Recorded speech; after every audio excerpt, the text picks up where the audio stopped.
Muy buenas tardes con todos ustedes. El video de hoy tratará sobre el análisis de la criminología aplicada a 3 casos. Pues bien, a modo de introducción se definirá qué es la criminología. Pues bien, según el tratadista Akers en el año 2000, menciona que la criminología es una ciencia que aplica el procedimiento experimental al estudio de la forma de comportarse de un antisocial y el modo también de la reacción social ante esta desviación. Según también Jones en el año 1965 menciona también que criminología es la ciencia que estudia el fenómeno social del crimen, pues, sus causas y las medidas de la sociedad, ya que éstas deberá tomar ciertas medidas contra él. Sabemos que el estudio de la criminología es completamente indispensable para el buen seguimiento del delincuente, ya que presenta un análisis del criminal como un producto biológico social. Presenta también la génesis de la conducta criminal y a su vez propone la causa del crimen por la preconización de ciertas medicinas que se da esto en ciertos países. Se procederá a ejemplificar más adelante 3 casos específicos refiriéndonos a los principios expuestos previamente. Primero, se presenta el caso de Pedro Alonso López, quien nació el 8 de octubre de 1948, quien actualmente tendrá 71 años en Tolima, Colombia, más conocido también como el monstruo de los Andes, quien servirá como dechado para la máxima desde el punto de vista de la criminología, que el criminal es un producto biológico. Pedro Alonso fue una persona con una infancia bastante marcada. Su madre fue una persona que lo maltrataba demasiado. Esta ejercía la profesión de prostituta para mantener a él y a sus hermanos. En una casa que tenía dimensiones bastante pequeñas, la cual tenía las divisiones solamente con cortinas para no sé, dividir la cocina, los cuartos, pero como este pequeño y sus hermanos escuchaban cuando su madre estaba ejerciendo su profesión, atendía a sus clientes. Esto fue demasiadamente traumático para Pedro en su infancia. Alrededor de los 8 años de edad, Pedro Alonso fue descubierto por su madre tratando de intimar con su hermana menor, a lo que la madre reaccionó de una manera bastante cruel, lo que le llevó a atarlo en un árbol y en este árbol le quemó los pies, le pegó y luego, después de toda esta tortura para el niño, lo echó de la casa. Este pequeño de 8 años pasó a ser un indigente que mendigaba para poder sobrevivir. Cuando tuvo alrededor de 9 años fue engañado vilmente por una persona, por un individuo que lo llevó a un edificio abandonado para sodomizarlo durante varios días. A partir de aquí podemos ver cómo la sociedad empieza a ser responsable de que una persona haya adquirido ciertas conductas psicopáticas. Días más tarde, Pedro se hallaba nuevamente en las calles, buscando comida, refugiándose en lugares carentes de calidez de un hogar que prácticamente debe tener un niño a esa edad. Es ahí donde fue un buen samaritano, un señor norteamericano que ofrece ayudarlo, ofrece prestarle ayuda a este niño desamparado, junto a su esposa, ya que los dos no tenían hijos, entonces ofrecen adoptarlo. Sin embargo, aquel niño que pretendía rehacer su vida cuando tuvo 12 años, en la escuela en donde estaba asistiendo en ese entonces, un maestro le viola. Es entonces donde Pedro, no sé qué es lo que pensó en ese momento, pero escapó de su casa. Empezó a vivir en las calles, ya que Fue una desesperación bastante grande, me imagino. En las calles de Bogotá, ya acostumbrado a mendigar y a deambular por las calles, eh, conocí a personas que más adelante serían sus compañeros de oficio. Se dedicaban a robar autos. Cuando lo integraban en el negocio, estos pudieron descubrir que era bastante hábil. Todos los autos que robaba lo hacía sin dejar rastro alguno, hasta cuando tuvo 18 años. Este fue aprendido por la policía por el robo infraganti, al cual le fue asignado 7 años de cárcel. Pasaron aquí solamente 2 días de reclusión cuando sus compañeros de celda lo violan.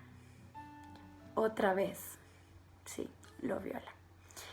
Es entonces donde prácticamente aquí se presume que su paso por la cárcel fue el detonante del cambio radical de su mente. Es aquí en donde Pedro decide dejar de ser una víctima para convertirse en el victimario. Quiso vengar todas las agresiones que sufrió tanto en su niñez, adolescencia e incluso adultez temprana. Con utensilios de la cárcel empezó a construir un cuchillo, navaja, como lo quieran llamar. 2 semanas más tarde, asesina cruelmente a los 4 hombres que lo violan. Bueno, lo habían violado previamente, apenas entró a la cárcel. Autoridades habían alegado que fue en defensa propia, a lo que solamente le asignaron 2 años más de cárcel. Para este punto ya se pudo confirmar la base principal que planteamos antes, pues el entorno social puede ser bastante cruel con ciertos individuos independientemente de la razón que sea. En 1978 sale en libertad y viaja a Perú para cometer atroces delitos: violación, asesinato, quién sabe qué otras cosas más cometió, que alrededor, ya que él posteriormente declaró, fueron alrededor de 100 víctimas. Su objetivo solamente eran niñas, de tribus locales, de sitios pobres, en donde acostumbraban a tener muchos hijos y no podían mantenerlos, ya que su estilo de vida era muy paupérrimo. La edad de las niñas era un intervalo de entre 8 a 12 años. Prácticamente fue la edad en la que él fue desterrado de su casa y hasta donde lo violaron, donde fue violado por aquel maíz. En este entonces ustedes se preguntarán que por qué no lo denunciaban y lo dejaron cometer alrededor de 100 asesinatos.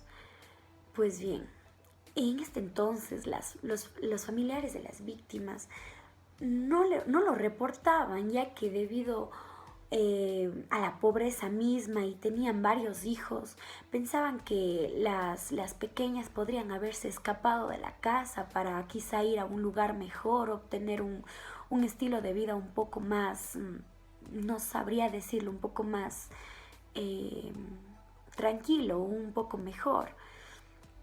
Entonces, sin embargo, verá, aquí un día en Ayacucho trató de secuestrar a una niña de 8 años en un centro comercial. La madre de la afortunada niña se dio cuenta y llamó a los vecinos de la localidad, quienes lo golpearon casi hasta el borde de la muerte. Minutos más tarde, por fortuna de Pedro, pero desgracia para las futuras víctimas, un sacerdote que pasaba por ahí interviene diciendo que no hagan justicia por su propia cuenta o por sus propias manos, sino que pongan en mano de las autoridades, que evidentemente con lo que vamos a ver posterior, esto fue un gravísimo error, grave. Lamentablemente la negligencia de las autoridades hizo que lo dejaran en libertad y que solamente sea deportado a nuestro país, Ecuador. En Ambato, el río se había desbordado. fue esas épocas en donde había fuertes lluvias y los ríos estaban a todo lo que dan. En ese entonces donde empiezan a bajar cadáveres por la corriente del río de 4 niñas de entre, asimismo, 8 a 12 años. Allí empiezan las investigaciones. Por coincidencia, Pedro es aprendido a sí mismo tratando de secuestrar a una niña de 12 años en el centro de la ciudad. La madre de la niña presentó una denuncia, evidentemente, y mientras Pedro estaba en la cárcel, en secreto de confesión, porque prácticamente las autoridades trataban de preguntarle que por qué había hecho eso, que qué es lo que pasaba por su mente, pero Pedro no supo decirlo. Y en secreto de confesión le dijo al padre que había cometido los más atroces delitos que uno se puede imaginar. Horrendos, horrendos. Aquí es donde declara que había violado y matado alrededor de 110 niñas en Ecuador. O sea, ya cuando estaba en la cárcel ya había matado a más de 100. Y en Perú, la misma cantidad. Igualmente en Colombia. Incluso él se ofreció a mostrar en dónde estaban las víctimas. Y en efecto se encontraron alrededor de 50 víctimas en Ecuador. El resto, si bien no lo pudieron encontrar, presumieron que quizá los animales del bosque se los habrían sacado porque ya había pasado bastante tiempo. Aquí podemos darnos cuenta que estos son los resultados de lo que puede hacer la sociedad que no presta ayuda y no precisamente económica, sino, no sé, ayuda como Pedro requirió en su infancia por todo lo que sufrió, lo lleva a cometer estos atroces delitos que prácticamente son indignantes, igual a negligencia de las autoridades. Para el segundo caso tenemos la historia de Aileen Wuornos, quien nació el 29 de febrero de 1956 en Troy, Michigan, Estados Unidos, y falleció por inyección letal el 9 de octubre del 2002 en el condado de Fort Worth o Broward, Florida, Estados Unidos, más conocida como la doncella de la muerte. La presente será un claro ejemplo para la base de la criminología que estudia y analiza la génesis o el inicio de la conducta de un criminal. Pues bien, Aileen Carol Wuornos vivía con sus abuelos, quienes decían ser sus padres adoptivos. Creció en un ambiente bastante hostil, su abuelo le maltrataba, era alcohólico. Ella trataba de llevarse con sus compañeros, pero la verdad sus compañeros le rechazaban, puesto a que ella para tener dinero